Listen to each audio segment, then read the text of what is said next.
Bonjour, Delphine Cuny, la tribune. Donc, notre table ronde sur la ville numérique sera-t-elle plus participative? Et on va commencer par faire participer une start-up. Bien, bonjour à tous. Merci. Je vais peut-être juste vous présenter quand même. Oui, je vais me présenter. Merci déjà d'être là et merci de nous avoir fait participer à cet événement. Il va falloir approcher le micro. Donc, Gabriel Riboulet, voilà, vous êtes de la société Flamefy. On va parler Smart Data. Exactement. Donc nous sommes une société franco-chinoise basée en France, accompagnée par Cap Digital et incubée par la ville de Paris au labo d'édition. En fait, nous développons un logiciel qui permet d'écouter les différents signaux faibles d'un parcours d'un utilisateur dans la ville, donc un parcours utilisateur. Un signal faible, c'est quoi? Vous êtes venu ici avec des transports en commun, donc avec des objets connectés. Vous avez donc laissé des centres d'intérêt, des traces, des signaux faibles. Vous avez certainement Twitter, Facebook, ou vous allez certainement sur Internet, et vous laissez donc des signaux faibles sur tous ces canaux-là. Donc nous, on est capable de récupérer ces canaux-là, d'analyser ces signaux faibles, de les contextualiser par rapport à vous, parce que chaque individu est unique. Par exemple, vous utilisez un BlackBerry ou un iPhone, vous êtes à Limoges ou vous êtes à Paris, il fait jour ou il fait nuit, mais aussi par rapport à des contextes extérieurs pour gérer des situations de crise. Et on va vous parler sur le canal que vous avez utilisé, par exemple Twitter si vous avez fait un tweet, en fonction du contexte donné par la ville et par l'entreprise. Ça a commencé, vous travaillez pour qui en gros? Vous travaillez pour des marques, pour des collectivités? On travaille pour des marques et des collectivités, principalement ce qu'on appelle des storytellers, donc des gens qui racontent des histoires, parce qu'aujourd'hui raconter la même histoire sur tous les supports à tout le monde, ça marche plus très bien, il faut le dire. Aujourd'hui, il faut raconter une histoire personnalisée, le plus automatisée possible pour être réactif par rapport à son discours. Donc globalement, c'est des gens qui ont un message à faire passer. Quel type de message? Quel type de message? Quelques exemples. Alors, c'est gestion de crise, c'est produit, c'est mise en relation des citoyens pour créer des dynamiques. Et ça passe globalement par des gros médias. Alors, pour ne pas les citer, ils sont publics et ils s'occupent de la télé et de la radio, par exemple. D'accord, très bien, merci. Et donc, vous êtes 4, 5? On est 4, donc le logiciel tourne depuis 1 an. On a mis 1 an à le développer en interne avec nos algorithmes. On était 4 et maintenant on est 8. Et on fonctionne en mode pure start-up, c'est-à-dire je suis tout seul dans le bureau à Paris, les codeurs sont à Berck et à Limoges, et le reste de l'équipe est en Chine. Et on parle via des outils dématérialisés en fonction des créneaux horaires et des fuseaux horaires. Totalement numérique. Très bien, merci beaucoup Gabriel. Merci beaucoup à vous. Flamefy. Je vous invite.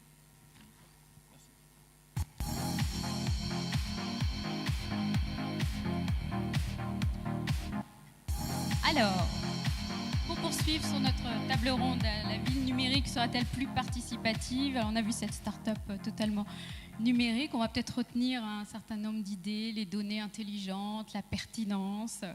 Nous avons le plaisir d'accueillir cet après-midi des spécialistes du numérique et de la ville intelligente pour parler de ce sujet. Alors, Jean-Luc Bella, à ma droite. Vous êtes président des Bell Labs France d'Alcatel-Lucent et président du pôle de compétitivité francilien systématique. Albert Asseraf, vous êtes directeur général chargé de la stratégie, des études, du marketing chez JC-Deco. Nathalie Leboucher, bonjour, vous êtes directrice du programme Smart Cities chez Orange. Muriel Barnéou, vous êtes présidente PDG de DocaPost, qui est une filiale de la Poste, du groupe La Poste, et administratrice du Syntec numérique. Et François Blanc, vous êtes directeur du programme numérique de RDF. Alors, qui dit ville intelligente suppose ville connectée, sans couture, sans accroc, sans trop de couverture. Pour ça, il va falloir des réseaux plus performants, complètement adaptés. Donc, je me tourne vers vous, le spécialiste des réseaux, Jean-Luc Bella. La ville de demain, on l'a dit, sera faite d'interactions. Alors, qu'est-ce qu'il faut au niveau des réseaux? Alors, il faut expliquer, en fait, déjà, on parle de ville intelligente, ville numérique. Pourquoi? Qu'est-ce que ça veut dire, en fait, une ville numérique? Alors, si on se projette un peu en arrière, il n'y a pas si longtemps que ça, en fait, on va dire une vingtaine d'années, on avait un service, le téléphone, la télévision, plusieurs comme ça, et un réseau associé. Bon, par exemple, le cas du téléphone est assez clair. On a besoin d'interaction en temps réel, la synchronisation avec la voix, tout ça c'est important, donc c'est associé. Ensuite a émergé donc Internet, qui pour les non-experts, ça revient à découper un peu l'information en petits paquets qu'on envoie avec une adresse qui les porte, et puis on recompose à l'arrivée. Et ce réseau, qui repose sur le protocole IP, a permis en fait de mettre plusieurs services sur ce même réseau. Donc aujourd'hui, on a sur le réseau Internet la télévision, le téléphone, tous les outils de communication. Enfin, on a connu cette première génération. Ensuite, il y a une deuxième génération sur le réseau Internet qui est celle des réseaux sociaux qui ont permis le management des communautés. Et en fait, maintenant, le grand enjeu, ce qu'on parle sur la ville numérique, c'est que la ville elle-même brasse un grand nombre de services. On peut les citer, les transports, l'eau, le commerce, l'éducation, le service associatif.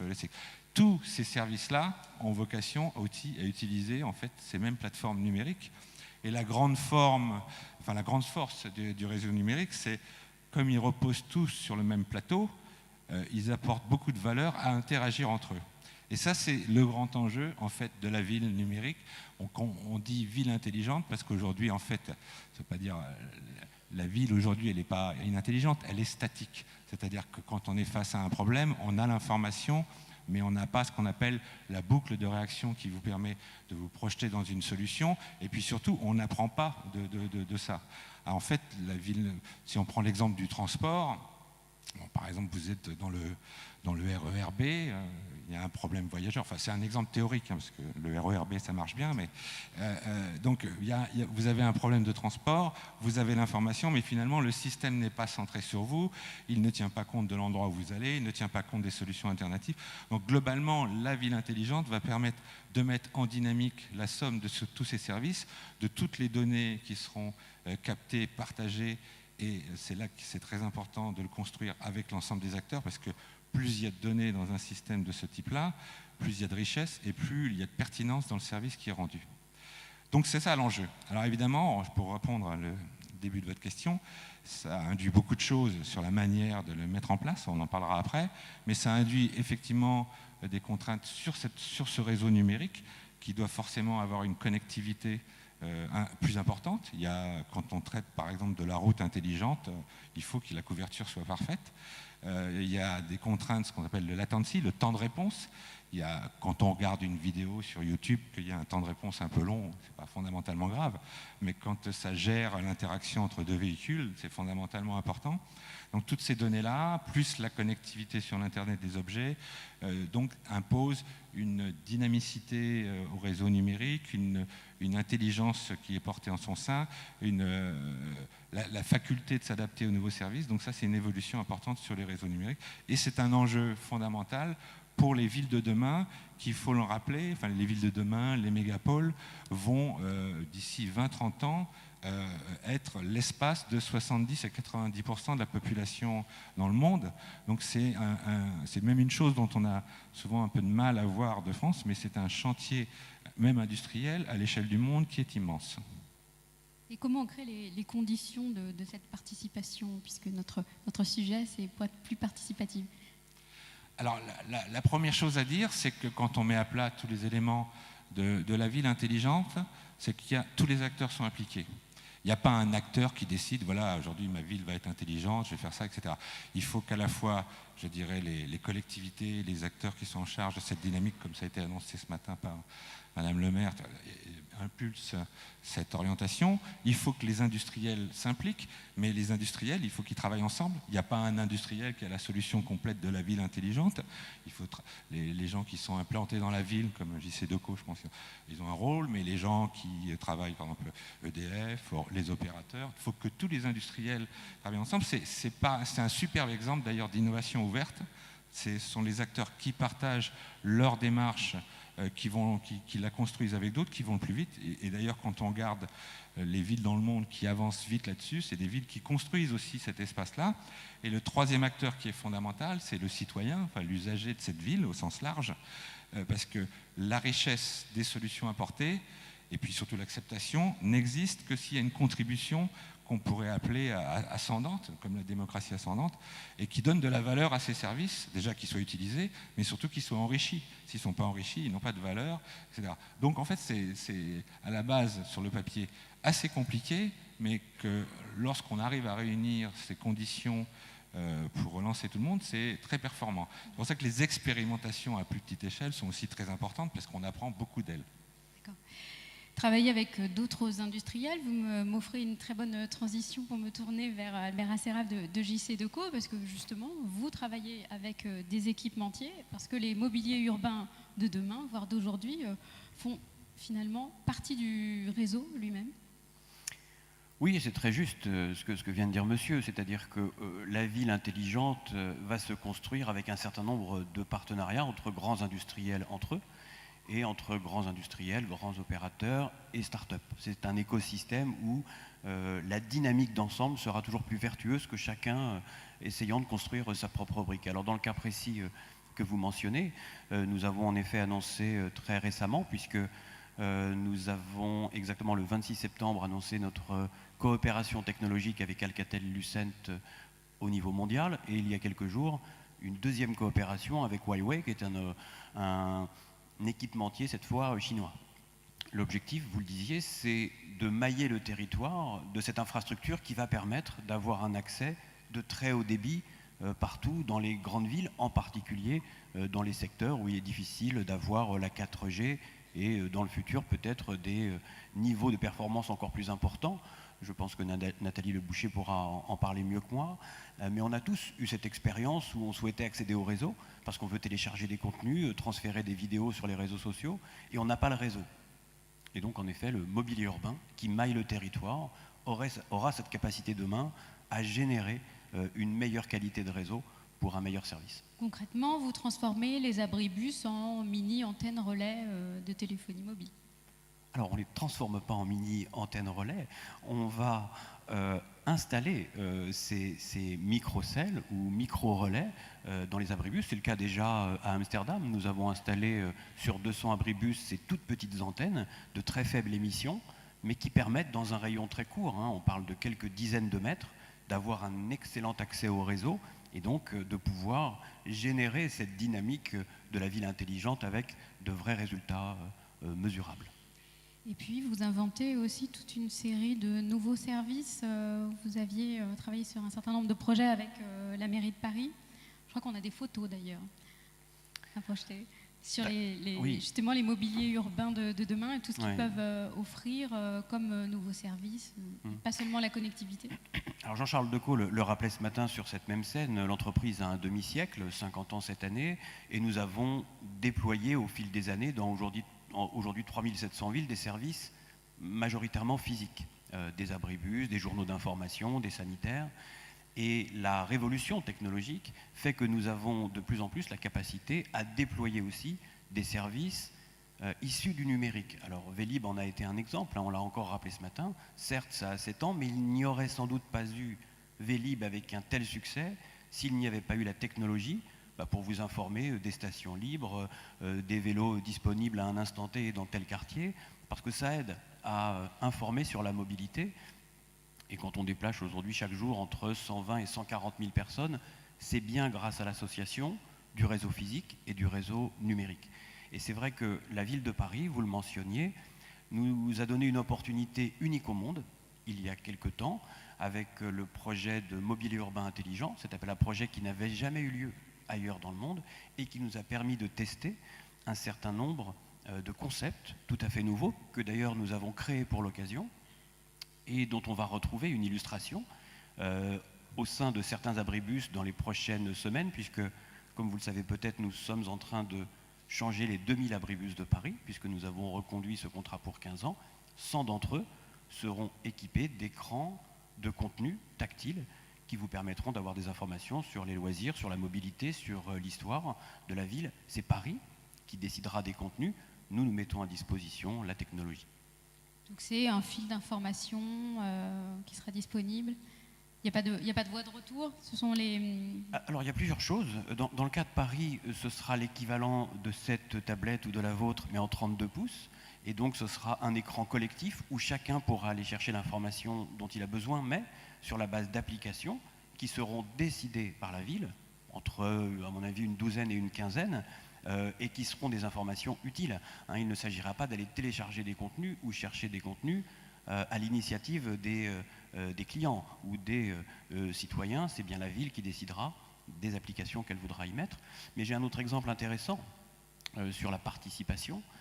Dans le cadre de Mobilier Urbain Intelligent, par exemple, on avait installé un écran rue de Rivoli, digital, qui diffusait des contenus de la ville de Paris et le fil Twitter de la ville de Paris. C'est-à-dire que pour la première fois, un réseau social devenait un réseau social collectif, puisque chacun voyait le sentiment des uns ou des autres sur les initiatives de la ville.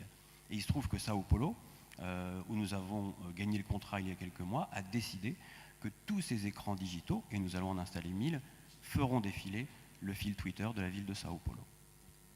Mais à Paris, c'était juste une expérimentation. C'était Mobilier Urbain Intelligent, donc c'était comme la loi l'impose, 6 mois renouvelables une fois maximum sur l'espace public, donc tous les mobiliers ont été démontés, c'est la loi, mais ce sera évidemment à la décision des villes demain que d'initier ce type de marché public. D'accord. Alors, inventer de nouveaux services, c'est aussi ce que vous faites chez Orange, Nathalie Leboucher. Qu'est-ce que vous proposez, vous, aux villes? Vous êtes un partenaire historique des territoires.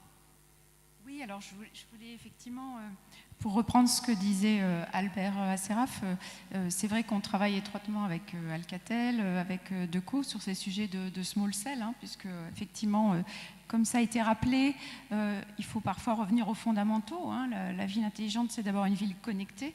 Et il faut que tous ces réseaux soient là, il faut que les latences soient les plus courtes possibles pour justement avoir ce temps réel, cette réactivité et pouvoir construire au-dessus la boucle d'intelligence. Alors, après, en quoi on essaie d'avoir des villes avec des citoyens plus acteurs, plus participatifs? C'est vrai que l'idée, c'est de proposer des nouveaux services aux villes. Et je peux vous donner un exemple d'une solution dans laquelle on a investi, à la fois en recherche et en investissement. C'est Ma ville dans ma poche. Ma ville dans ma poche, c'est une solution qui est un assistant personnel intelligent qui agrège de nombreuses informations de la ville et qui peut également être relié à des méthodes de paiement, notamment par NFC. Donc l'idée, c'est vraiment que le citoyen puisse, comme ça va être le cas à Bordeaux, donc là je peux livrer un scoop peut-être pour la tribune, c'est que ça va ouvrir dans quelques jours. Et là, il y aura donc accès à de nombreux services sur Bordeaux en termes d'information personnalisée, contextualisée. Et puis également, on pourra remonter les incidents, un certain nombre de choses. C'est une application mobile pour smartphone? C'est une application mobile. Donc ça, c'est la partie apparente qui doit être la plus conviviale, la plus simple possible pour l'utilisateur. Et puis, sous le capot, vous avez des choses avec des noms un peu plus techniques comme du cloud, des moteurs de recommandation, un certain nombre de choses qui vont permettre effectivement d'avoir quelque chose de très interactif et on espère avoir d'excellents retours à ce moment-là. On ouvrira également une application similaire à Perpignan dans le courant de l'année 2015 avec un certain nombre de services. Et ce que je voulais dire aussi, c'est qu'il y a d'autres façons également d'avoir des citoyens plus participatifs. Pour vous donner une anecdote, quand je suis arrivée dans mon équipe il y a 3 ans, j'étais étonnée, j'ai fait un petit sondage, j'ai demandé à mon équipe s'ils avaient déjà assisté au conseil municipal de leur ville. Bien, je ne sais pas, je pense qu'on pourrait faire le sondage ici, et bien peu d'entre nous, parce que nous avons des agendas très chargés, partent à 7h du soir pour aller au conseil municipal qui peut durer jusqu'à minuit, 1h du matin. Donc, je suis une ancienne élue, donc j'ai un peu l'habitude. Et je trouve que c'est vraiment très dommage. Et il y a des moyens maintenant de le faire un peu à distance, de pouvoir, en tout cas si on y va, y aller pour une partie, avoir une dématérialisation des documents, de façon à pouvoir, y compris en tant que spectateur, entre guillemets, pouvoir consulter davantage sur les sujets qui vous intéressent. Donc il y a vraiment des possibilités formidables du numérique, de rapprocher encore davantage les gens et de permettre à des gens qui sont très occupés dans la journée, qui ont une vie de famille, d'être plus actifs dans leur ville. Et ça, j'encourage tout le monde parce que c'est vraiment formidable la vie locale. Et c'est extrêmement important que les gens soient acteurs. Je pense quand même qu'on ne fait pas encore assez vite, assez rapidement. Alors, on travaille ensemble, je pense qu'on se connaît tous là autour de la table ronde, on travaille tous ensemble à plusieurs ou en bilatéral, mais on ne fait pas encore assez vite parce qu'il y a des possibilités étonnantes. Et je pense que du moment qu'on respecte la vie privée des citoyens, eh bien, autant leur mettre à disposition les moyens les plus pratiques et les plus efficaces pour leur vie quotidienne, pour leur faciliter la vie. Voilà. D'accord, donc là on touche en fait au sujet aussi dit administration, oui, gouvernement. Et puis à des sujets très sensibles, et Dieu merci, nous avons la chance en France d'avoir la CNIL, qui est vraiment le garde-fou pour la protection de notre vie privée. Et c'est important parce que il faut savoir que donc les solutions qui sont déployées, eh bien, nous en tout cas, nous nous attachons à toujours échanger avec la CNIL au fur et à mesure du développement même de ces solutions pour s'assurer, je dirais qu'on lave bien plus blanc que blanc, pour paraphraser ce que disait un célèbre humoriste il y a quelque temps. La notion de confiance est centrale. Qui dit participation dit aussi voie de retour, peut-être consultation même des citoyens. Je crois que c'est votre cheval de bataille, Muriel Banéou, chez DocaPost. Oui, je trouve que la progression qu'on a dans l'échange est très intéressante. La ville numérique, elle démarre avec des infrastructures qui sont solides, qui sont capables de tenir. Elle démarre avec des objets connectés et avec du mobilier qui parle et qui est à disposition des citoyens. Et puis, la ville numérique, c'est la ville des citoyens. Et je pense que ce qu'on est en train de vivre, je ne suis pas la seule, hein, tout le monde le sent, évidemment, c'est arriver dans l'univers de la ville, ce qui arrive aujourd'hui dans l'univers du numérique. C'est quoi ce qui arrive dans l'univers du numérique? C'est un énorme transfert de pouvoir, on va dire du fournisseur au sens large, vers ce que nous sommes, chacun d'entre nous, vers le SI, hein, on va l'appeler comme ça, client, citoyen, patient, fournisseur, salarié, nous. Et il y a une phrase que j'aime beaucoup et qui me semble extrêmement importante et qui résonne quand on parle de ville, c'est « il n'existe pas d'abri anti-numérique ».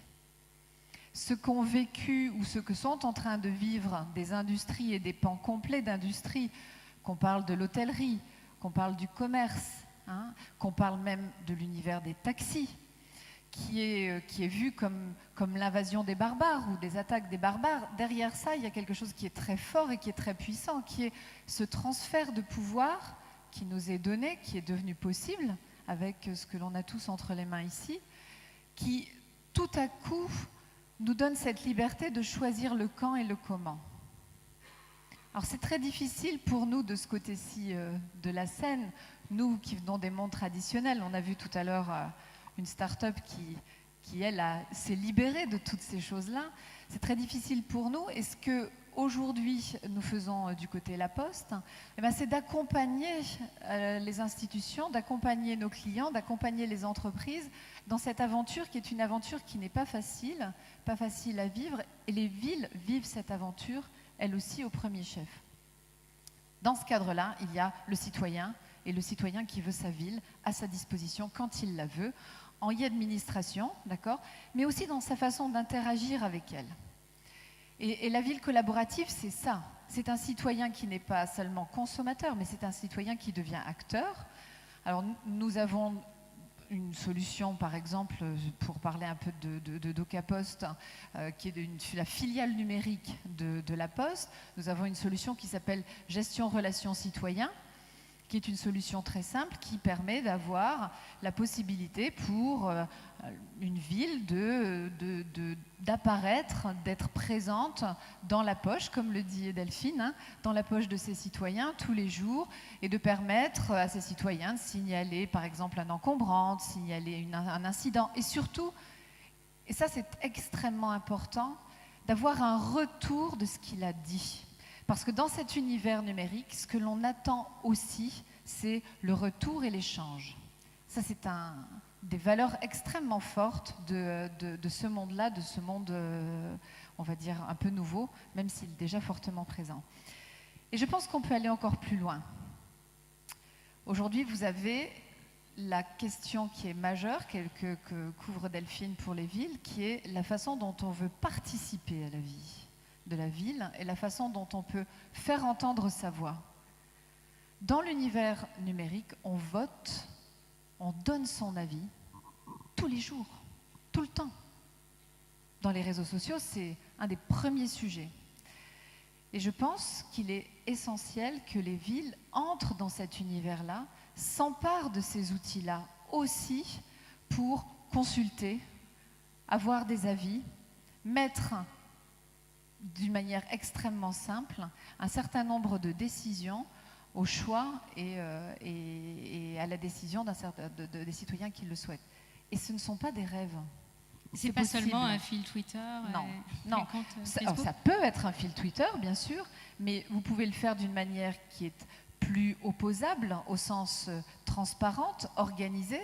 Et aujourd'hui, certaines des villes que nous avons équipées de notre solution gestion relations citoyens pratiquent cette consultation pour des choses comme le changement, le passage en voie piétonne d'un quartier, comme l'installation de nouveaux équipements.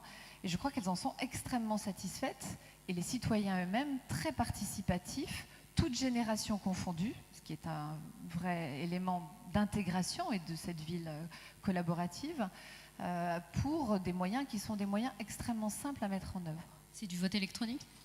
Voilà, c'est une sorte de vote électronique avec quelque chose de moins durci que le vote, parce que quand vous faites du vote électronique, on en fait beaucoup chez DocaPost. Bien évidemment, vous avez toute la legacy du vote qui va avec. Quand vous faites une consultation, vous pouvez être dans des modèles beaucoup plus simples, beaucoup plus souples et beaucoup plus faciles à installer. Très bien. On va peut-être passer à un exemple précis, à un secteur précis, l'énergie, où on parlait de citoyens acteurs, et là, on va finalement parler de consommateurs acteurs. François Blanc, VRD. Oui, en effet. D'abord, je voudrais dire que finalement, sur le réseau électrique, déjà, on est dans la participation. Parce qu'un consommateur, même s'il ne le sait pas, à tout instant, il participe à l'équilibre entre la production et la consommation, parce que tout ça se fait en temps réel. Simplement, ce qui va se passer, c'est que ce consommateur va avoir beaucoup plus d'options. Il pourra choisir d'être producteur lui-même. Il pourra choisir d'offrir, de s'effacer. Un moment qui est important pour le système électrique. Il pourra choisir de consommer plus particulièrement quand il y a de l'énergie décarbonée, photovoltaïque locale disponible. Voilà. Donc, et la réussite de la transition énergétique, ça va reposer sur le fait que ce consommateur, effectivement, consomme-acteur. Bien. Pour qu'il devienne consomme-acteur en plein discernement, eh bien, la base, c'est déjà qu'ils connaissent ses consommations, qu'ils connaissent la manière dont ils consomment, quand ils consomment, et combien ils consomment, comment ils consomment. Quand et comment, comme vous l'avez fort bien dit. Donc, la base, c'est qu'ils disposent de ces données de consommation. Donc, nous allons y contribuer en mettant progressivement à la disposition de tous les clients raccordés à notre réseau, 35 millions en France, un accès aux données de consommation détaillées, historisées, qui seront collectées, enregistrées par notre compteur communicant Linky, qui va être déployé à partir de l'année prochaine. Donc ça veut dire que dès lors qu'un client aura un compteur Linky, il pourra aller prendre connaissance de ces historiques de consommation sur un site internet grand public avec des codes d'accès sécurisés. Il se sera évidemment auparavant authentifié. Il aura accès à ces historiques de consommation mois par mois, jour par jour, voire s'il le souhaite, heure par heure. Voilà. Et donc, ça va lui permettre de mieux comprendre comment il consomme, quand il consomme, de, je dirais, poser des décisions pour peut-être consommer moins, consommer mieux, aux meilleures heures. Il pourra aussi transmettre par lui-même ces données à un fournisseur ou à un prestataire de son choix qui va lui offrir un conseil, un service en contrepartie. Il pourra aussi autoriser le distributeur que nous sommes à transmettre ces données à un fournisseur ou à un prestataire de son choix. Ça se fera évidemment avec toutes les précautions pour que à chaque fois ce transfert, cette mise à disposition se fasse avec le plein consentement libre et carré spécifique du client consommateur. Là, c'est peut-être un peu les limites de la dimension participative, parce que ces données, elles ne seront pas ouvertes, elles ne seront pas partagées, elles ne seront pas ouvertes à tous. Alors, ces données, les données individuelles, elles appartiennent au client. Donc, tout est absolument possible dès lors que ce client consommateur donne son accord pour que ces données soient mises à disposition. Donc, elles peuvent être mises à disposition d'un prestataire dès lors que ce prestataire, effectivement, il s'est assuré du consentement du client. Elles peuvent, pourquoi pas, être mises à disposition d'une communauté de développeurs dans un hackathon, dès lors qu'un certain nombre de clients ont fait acte de volontariat pour que ces données soient mises à disposition ce jour-là. Elles peuvent être mises à disposition d'une collectivité pour faire du monitoring urbain, etc., dès lors que le client a donné son accord. Voilà. Donc beaucoup de choses sont possibles, mais ce qui nous paraît absolument essentiel, c'est que tout ça se fasse avec le consentement du client et que le client reste complètement maître de données qui finalement sont des données personnelles et peuvent être révélatrices de la vie privée quand on descend au pas infrajournalier. On voit qu'on touche à un sujet clé sur les données, notamment tout ce qui est données personnelles. Je pense que ça peut peut-être même vous concerner aussi chez vous, JC Decaux, parce que vous allez aussi finalement collecter beaucoup de données maintenant. Alors on peut imaginer en effet que quand on a sur l'espace public à travers la planète plus d'1 100 000 objets, ce sont des actifs importants et on en parlait ce matin, je crois, lors d'une autre table ronde, des capteurs pourront venir mesurer un certain nombre de choses, qu'il s'agisse de trafic, de bruit. On peut imaginer beaucoup de choses, mais je pense qu'il y a une règle qui est intangible, c'est que l'anonymat devra être respecté dès lors qu'il est souhaité et que toutes les données que l'on captera et qui seront traitées et restituées le seront évidemment dans le cadre de règles extrêmement strictes. Et Nathalie mentionnait le rôle de la CNIL en France, et c'est vrai que de ce point de vue, nous avons ici un cadre réglementaire qui fait qu'il s'agit avec ces données d'apporter toujours une amélioration du service aux citoyens, aux citadins, parce que c'est bien l'objectif, c'est d'améliorer et de faciliter la vie en ville. Il ne s'agit pas de capter de la donnée avec un pur objectif de monétisation. Je pense que le sujet n'est pas celui-là. D'accord, je ne sais pas, peut-être que Jean-Luc, vous vouliez réagir sur le sujet ? Non, juste, c'est une dimension fondamentale. Donc derrière la ville intelligente, il y a on a parlé de beaucoup de choses, mais il y a deux révolutions importantes qui sont d'ailleurs intrinsèquement liées. L'Internet des objets, vous en avez parlé, et puis le big data, pour employer le terme français. Les mégadonnées. Les mégadonnées, oui, en français. Les big data, les mégadonnées. En fait, l'Internet des objets, donc on voit émerger un grand nombre de capteurs, d'images, de pression, de température. Il y a une évolution technologique impressionnante ces 10 dernières années. Des capteurs qui vont disparaître, c'est-à-dire qui sont auto-alimentés. Des capteurs qui seront des fois avec des connexions qui pourront s'adapter. C'est une projection de de 50 à 70 milliards d'objets qui déjà en 2020 vont être connectés. Déjà quand vous rentrez chez vous, que vous regardez sur votre PC l'environnement Wi-Fi autour de vous, il y a 4-5 ans, il y avait 2-3 spots qui s'allumaient, puis maintenant vous êtes impressionné par la connectivité. Donc c'est une évolution fondamentale. En lien avec ces capteurs, effectivement, il y a les données. Et les données sont fondamentales parce que si on doit avoir de l'intelligence, il faut à la fois de la participation. Je suis complètement d'accord avec madame, parce que s'il n'y a pas de participation, la solution, elle est pauvre en fait, elle ne s'optimise pas. Et si on va avoir beaucoup d'intelligence, il faut beaucoup de données. Et donc, il faut que ça soit participatif. Il faut que ça soit volontaire. On est à peu près, même si ça n'a rien à voir, mais j'ai quand même fait le parallèle, on est à peu près dans la même situation qu'on était il y a une quinzaine d'années quand le e-commerce a décollé. Au début, quand les gens achetaient en ligne, ils ont dit il est complètement fou, etc. On ne va pas mettre mon numéro de carte bleue sur le... Et puis après, ça a créé tout un business, ça a changé les pratiques des gens et ça a même restructuré le commerce tel qu'on l'a aujourd'hui, pas simplement sur la forme, mais aussi en volume. Là, c'est la même chose. Et donc, il s'agit de mettre en place les choses d'une manière effectivement structurée pour qu'il y ait une adhésion, mais c'est fondamental. Ce que vous disiez tout à l'heure sur l'énergie, par exemple. L'énergie, c'est un problème de fond pour notre société et encore plus pour nos enfants. Les choses sont limitées dans le temps. On ne pourra pas consommer comme on consomme déjà aujourd'hui, dans 10 et encore moins dans 30 ans. Donc si on n'a pas un système qui autorégule, qui anticipe pour optimiser ce point-là, et ça reposera par justement le partage de données, indépendamment d'une optimisation de coûts, indépendamment, je dirais, d'une pratique culturelle ou qu'on veut. Là, c'est simplement que ça ne sera plus possible.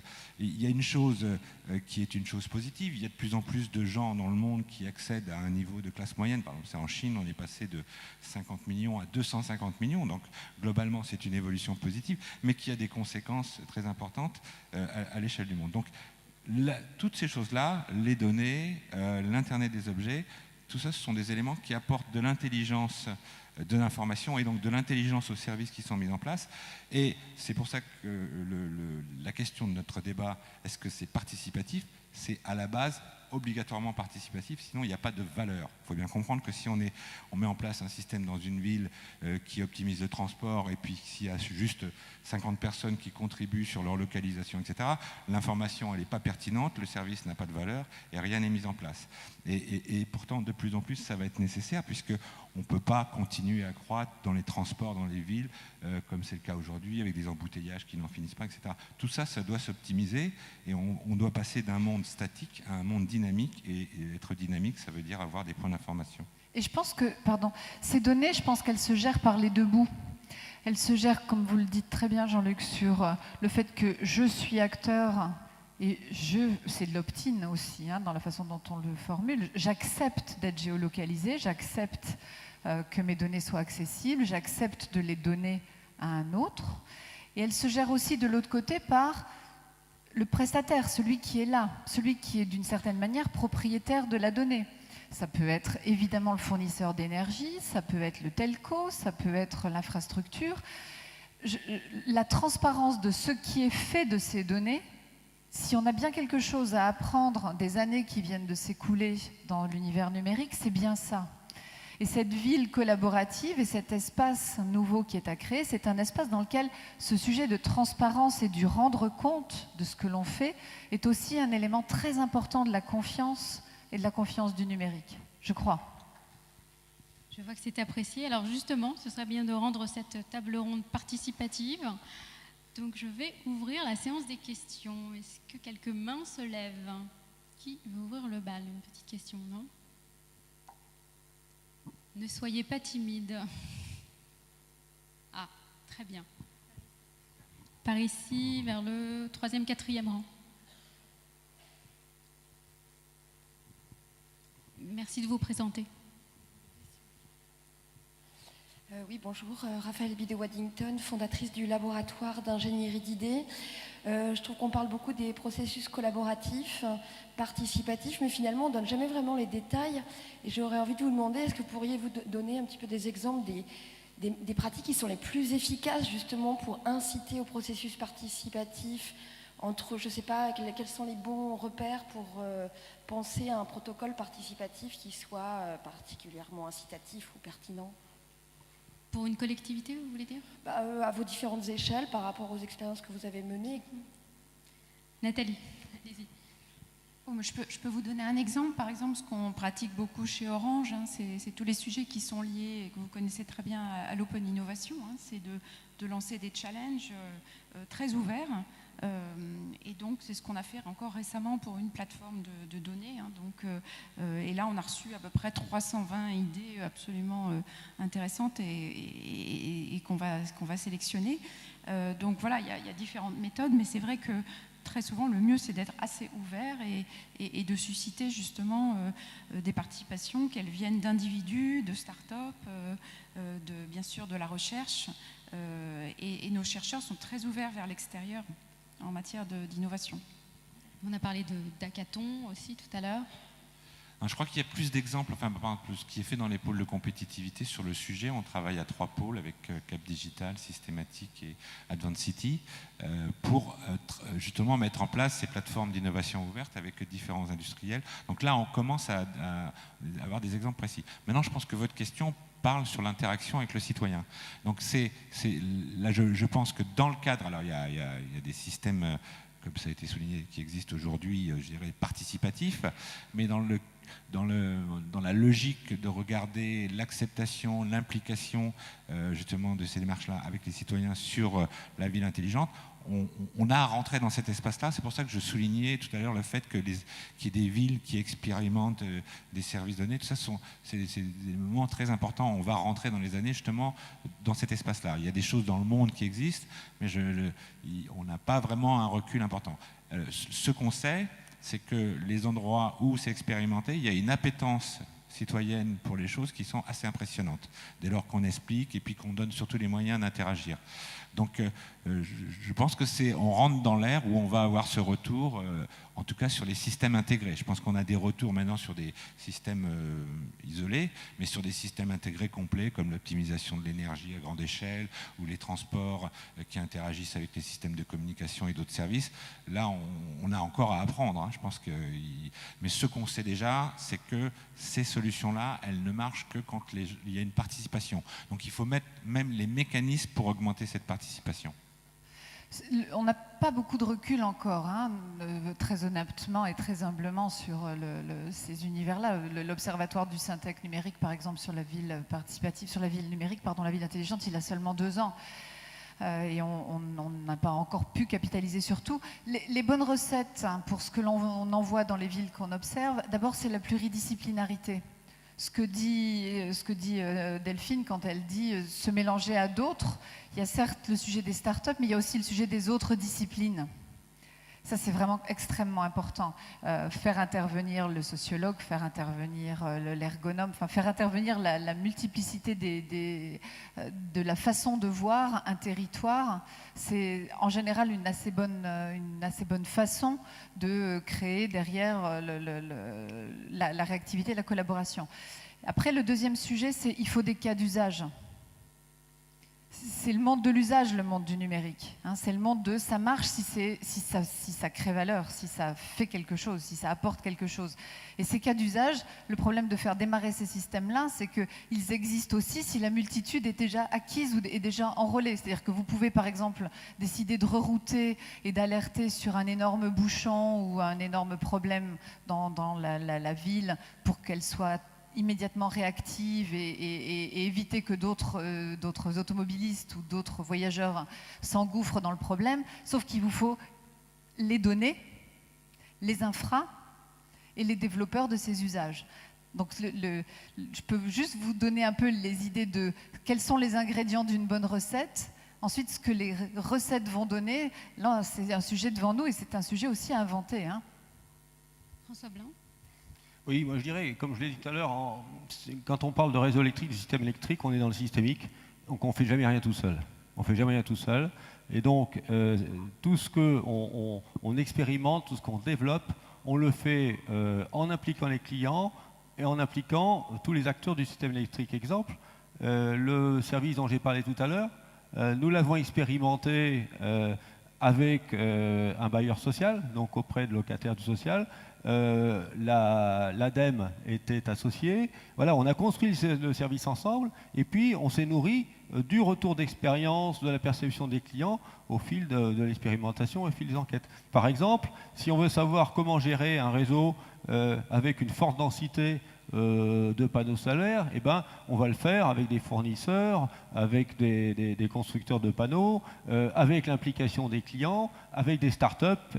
Voilà. Donc, on est dans le systémique et nous avons d'ailleurs un certain nombre de démonstrateurs en France qui nous permettent finalement, dans des microcosmes, d'inventer le système électrique du futur avec tous les acteurs qui y participent.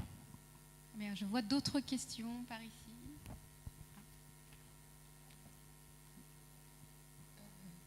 Oui, je voudrais vous demander si on ne pourrait pas commencer par rendre la ville, je dirais pas intelligente, c'est pas un mot approprié, mais au moins plus facile à utiliser en mettant le nom sur toutes les rues.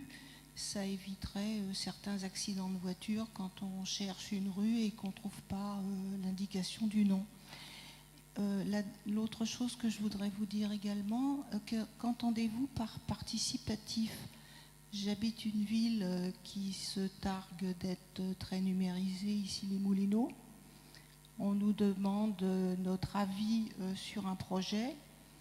À 60%, on répond qu'on est contre et on fait quand même le projet. Alors qu'est-ce que c'est le partenariat? Aïe. Peut-être que Muriel a envie de répondre, non? Je crois que vous travaillez avec Issy les Moulineaux. Oui, bien sûr. On ne se prétend pas, et en tout cas, on aurait beaucoup de mal à se mettre à la place de nos clients. La décision, elle appartient à celui qui la gère et qui la dirige, la ville. Et le sujet, ça, c'est un sujet où, aux élus de venir raconter le pourquoi ces décisions-là, et sans doute éclairées et contextualisées et forcément adossées à une approche nécessairement intelligente. Mais bien sûr que non, on ne va pas s'ériger en élu, on fournit, c'est tout. Juste un point, en fait, il y a numériser des services, c'est une chose, et après la ville numérique, c'est une autre étape. Hein. Donc alors, participative, dans le cadre de la ville numérique, c'est très clair comme définition, c'est-à-dire que on prend par exemple un système, il y a déjà des applications isolées sur le transport, hein, je ne vais pas les citer, mais vous dites où vous êtes, vous dites s'il y a un bouchon, si ça circule bien, ça fonctionne comme un réseau social, c'est partagé, c'est sur la base volontaire, et finalement tout le monde en se géolocalisant, c'est bon, ben, là, la rue de Rivoli est bouchée, je passe par un autre, et donc il y a une contribution. Et là, il faut bien comprendre que le service existe si les gens participent. Donc c'est pas le point que vous soulignez, c'est justement dans l'optimisation du réseau d'énergie, vous décidez, bon, mais moi je partage l'information concernant ma consommation, parce que j'ai compris qu'en partageant cette information, on gère mieux les pics de distribution, on gère mieux l'anticipation, et à la fin, collectivement, on fait un impact carbone qui est moindre. Et donc, le service existe si les gens participent. Donc, ce n'est pas une question de oui, non, c'est-à-dire qu'il a du sens, il a de la valeur si les gens participent. C'est ça que ça veut dire. Qu'est-ce que la ville plus participative, Nathalie? Oui, pour répondre aux deux questions de Madame, c'est vrai que le numérique, il faut quand même rester modeste. C'est vrai que c'est une vague formidable, ce sont des possibilités formidables, mais ça doit respecter, je dirais, le cadre démocratique dans lequel nous vivons. Donc c'est vrai que parfois ça pousse à modifier des lois, mais je dirais que les lois, elles sont là, elles existent, et le numérique n'est qu'un outil éventuellement de mesure. C'est un peu comme si on cassait le thermomètre, hein. Donc le thermomètre, il est là, il donne la température. Donc ça, c'était sur la deuxième question de Madame. Sur la première, je voulais vous dire, parce qu'on travaille aussi sur la voiture connectée, qu'effectivement, on voit se profiler des innovations extraordinaires. Vous parliez du nom des rues. J'avoue que moi-même, je trouve qu'effectivement on a parfois du mal à trouver le nom de la rue, et en général il est là, mais on a un petit peu de mal à le trouver. Vous allez avoir dans un certain nombre d'années des systèmes avec des projections d'écran dans votre voiture qui vont vous dire vous êtes dans tel endroit, telle rue, et puis vous passez à côté de tel magasin, tiens, vous deviez aller acheter du pain, n'oubliez pas. Enfin, vous allez avoir vraiment des systèmes qui vont interagir avec vous, bien sûr si vous le souhaitez, hein. Si vous ne le souhaitez pas, ne soyons pas embêtés par tous ces systèmes, mais en tout cas on va avoir des choses assez extraordinaires. J'ai vu récemment un système où effectivement on peut plugger son téléphone, et puis donc l'opérateur du système, excusez-moi pour l'anglais, l'operating system va vous permettre de plugger votre agenda et les adresses des endroits où vous allez directement sur votre navigateur de voiture. C'est extraordinaire. Vous n'avez plus à faire tous ces systèmes, programmez vous-même votre adresse, etc. La voiture, vous rentrez dedans, va vous dire, bon, écoutez, vous avez rendez-vous dans une demi-heure avec monsieur un tel, à tel endroit, telle société, il faut vraiment partir maintenant, je vais vous conduire, et voilà par où il faut passer. On a des choses qui vont vraiment nous faciliter la vie. Bien sûr, toujours, si on le souhaite, et comme le rappelait tout à l'heure encore Albert, dans le respect de ce qu'on souhaite faire, c'est-à-dire les fameuses opt-in. J'ai choisi ou pas d'utiliser un système. Si je préfère rester dans un univers, je dirais, plus classique, plus traditionnel, j'ai le choix de le faire. Et si vous me permettez, je me faisais une remarque sur la contradiction entre la beauté, la magnificence et, je dirais, l'harmonie de cette pièce, que je trouve absolument, chaque fois que je viens, formidable.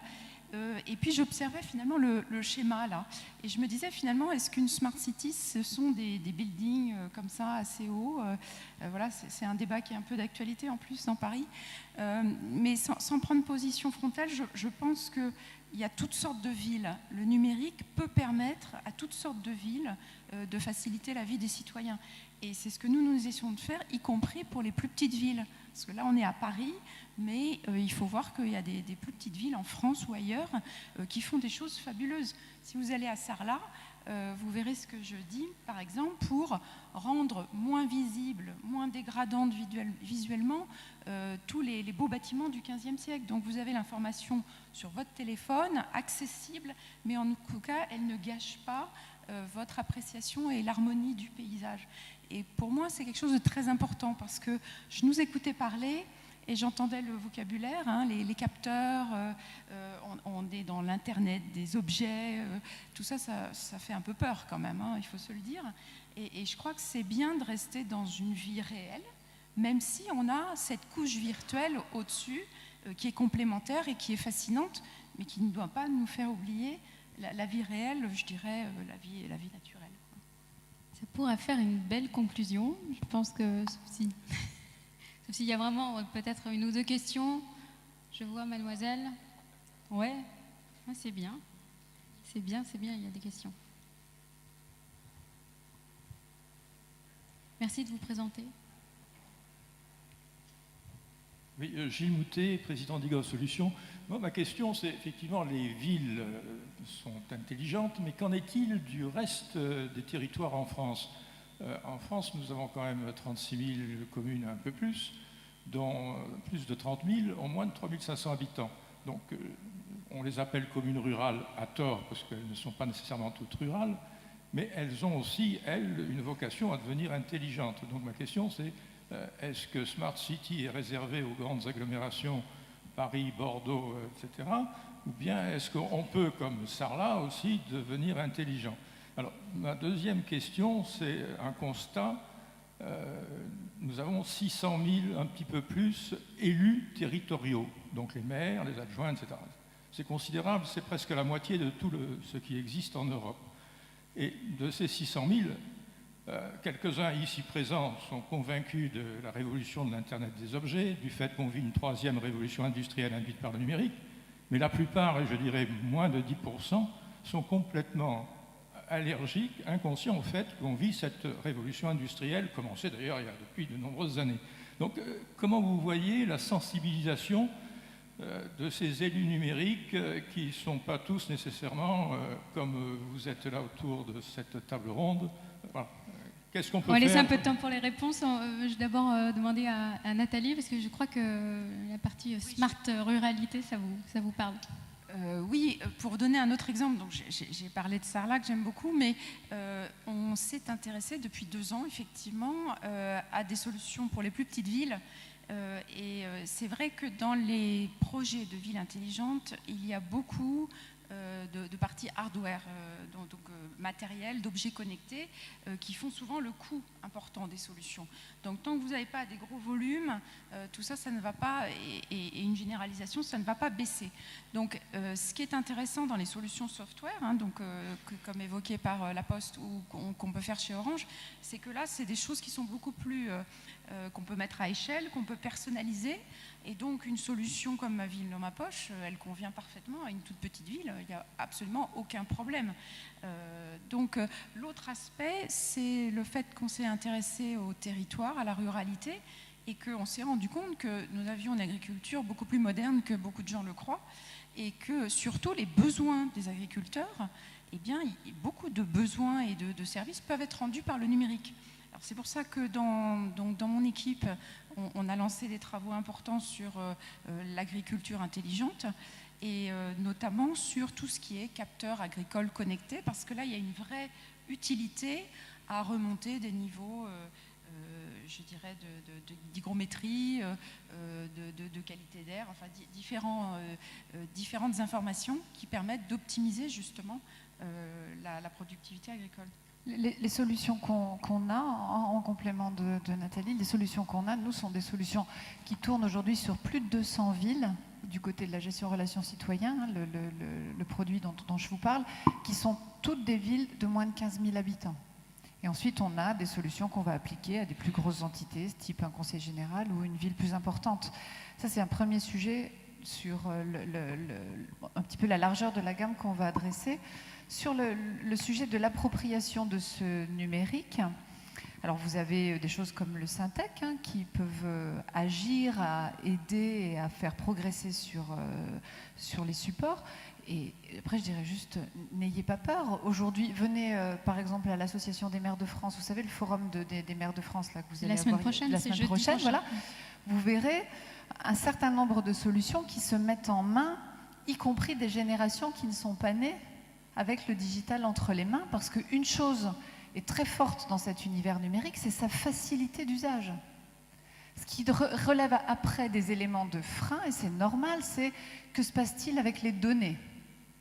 Et c'est pour ça que vous avez autour de la table aujourd'hui des acteurs qui sont des acteurs aussi qui connaissent ces sujets-là, qui connaissent le sujet de où sont stockées les données, qui sont en capacité d'être totalement transparents et de vous fournir la transparence et la confiance qui va bien avec cette matière qui est une matière qui fait peur. C'est vrai, Nathalie a raison un petit peu. Très bien, donc je pense qu'on prend vraiment la dernière question. Alors très rapidement, Oui. François. Non, juste, est-il besoin de le préciser, comme l'électricité va partout, le numérique va partout aussi, et bien entendu le service dont j'ai parlé tout à l'heure sera disponible pour l'ensemble des clients, qu'ils soient en rural ou en urbain, et de même que nous sommes à la disposition des élus, où qu'ils soient, pour leur donner à eux aussi les données dont ils ont besoin pour remplir leur mission. Voilà, malheureusement, on me fait signe que c'est terminé. On ne va pas pouvoir prendre d'autres questions. Merci à tous de votre attention. Et merci.